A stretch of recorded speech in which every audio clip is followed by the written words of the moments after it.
एक और वीडियो में आपका स्वागत है। इस वीडियो में हम बात करेंगे कि क्या मसीहों का स्ताव करने वालों के खिलाफ आवाज उठानी चाहिए और उनके विरुद्ध में खड़ा होना चाहिए। मसीहों का विरोध हमारे भारत देश में बहुत सी जगहों पर होता है। मसीहों को आराधना करने से रोका जाता है और तरह तरह के आरोप उनके ऊपर लगाए जाते हैं कि ये धर्म परिवर्तन करते हैं। इसको लेकर कई राज्यों में एंटी कन्वर्शन बिल भी पास हो चुका है। तो क्या मसीह अपने हकों को लेकर आवाज उठा सकते हैं और विरोध करने वालों के विरुद्ध खड़े हो सकते हैं? बहुत से मसीहों का कहना है कि हमें चुपचाप सब कुछ सहना चाहिए, क्योंकि बाइबल में लिखा है अगर कोई तुम्हारी दाहिनी गाल पर थप्पड़ मारे तो उसकी ओर दूसरी भी फेर दे, और अपने वैरी से प्रेम कर और अपने सताने वालों के लिए प्रार्थना कर। ये सब वचन बिल्कुल ठीक है, हमें ऐसा करना चाहिए, लेकिन कब हमें ऐसा करना चाहिए ये भी हम इस वीडियो में आगे जानेंगे। बाइबल हमें प्रेम करना सिखाती है, वॉयलेंस करना नहीं। जब पौलुस को कुछ लोगों ने प्रचार के कारण पकड़ा और उसे मारने के बारे में सोच रहे थे तो उसने अपनी रोमन सिटीजनशिप का इस्तेमाल किया।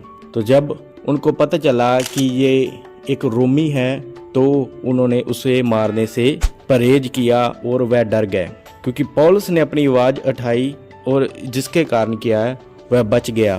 तो वैसे ही क्या है, आर्टिकल 25 हमें पूरा अधिकार देता है कि हम अपने धर्म का प्रचार कर सकते हैं, हम उसको प्रैक्टिस कर सकते हैं, हम इसको लेकर अपनी आवाज़ उठा सकते हैं अगर कोई हमें आराधना करने के लिए रोकता है, और अपने राइट्स को सरकार के सामने रख सकते हैं। यीशु मसीह ने भी जब फरीसी सदूकी उसके विरुद्ध कुछ सवाल लेकर आते थे तो यीशु मसीह उनको जवाब देता था, क्योंकि वह यीशु मसीह को फंसाना चाहते थे। तो प्रभु यीशु मसीह भी क्या है, वचनों में से उनको जवाब देते थे। यीशु ने वॉयलेंस का उपयोग नहीं किया, उसको बढ़ावा नहीं दिया। हम जब देखते हैं कि जब यीशु को पकड़ने के लिए सैनिक आए, तो जब वो यीशु मसीह को पकड़ने वाले थे तो एक चेला जिसका नाम पतरस था, उसने अपनी तलवार को निकाला और उस सिपाही का कान उतार दिया जिसने यीशु मसीह को हाथ डाला था।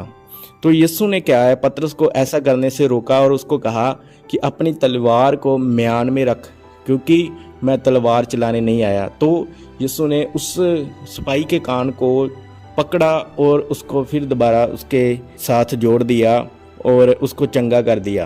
तो यीशु मसीह ने पतरस को वॉयलेंस करने से रोका। हम अपनी आवाज़ तो उठा सकते हैं लेकिन वॉयलेंस नहीं कर सकते। इसलिए प्रभु यीशु मसीह ने कहा कि अगर तुम्हारी एक गाल पर कोई थप्पड़ मारे तो उसकी ओर दूसरा भी फेर दे। कोई वॉयलेंस करता है तो उसके बदले में हमको वॉयलेंस नहीं करना है, क्योंकि वह बस वॉयलेंस करना जानता है, प्यार करना नहीं जानता, क्योंकि उसने वही प्राप्त किया है जो उसको शिक्षा मिली है। और जिन लोगों को सिर्फ यही बताया गया है कि मसीह लोगों को पकड़ो, उनको मारो, क्योंकि उनको शिक्षा ये मिली है, वो प्रेम नहीं बांट सकते, उनके पास है ये है। मेरे प्यारों, हम प्रेम से लोगों को जीत सकते हैं। हम वॉयलेंस का जवाब प्रेम से देंगे, प्यार से देंगे। हम अपनी आवाज़ उठा सकते हैं, लेकिन हमें कोई वॉयलेंस नहीं करनी, ये बाइबल नहीं सिखाता। हम अपने राइट्स को रख सकते हैं। हम संविधान हमको राइट्स देता है कि हम अपने रिलीजन को क्या है, हम अपने धर्म को मान सकते हैं, उसका प्रचार कर सकते हैं। अगर कोई रोके तो उसके खिलाफ क्या है, हम आवाज़ उठा सकते हैं और प्रशासन के सामने रख सकते हैं। लेकिन हम क्या है, वॉयलेंस नहीं कर सकते। हम किसी को मारना नहीं है, ऐसा करना बाइबल नहीं सिखाती।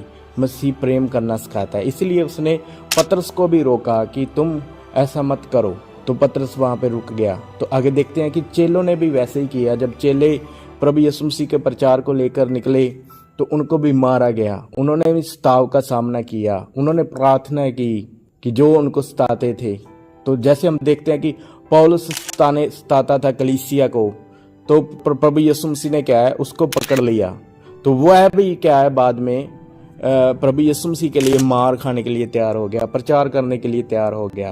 तो ऐसे ही क्या है, आगे प्रेम से क्या है, दुनिया में प्रचार हुआ और बहुत सारी दुनिया आज हम देखते हैं करोड़ों में लोग मसीह को मानते हैं।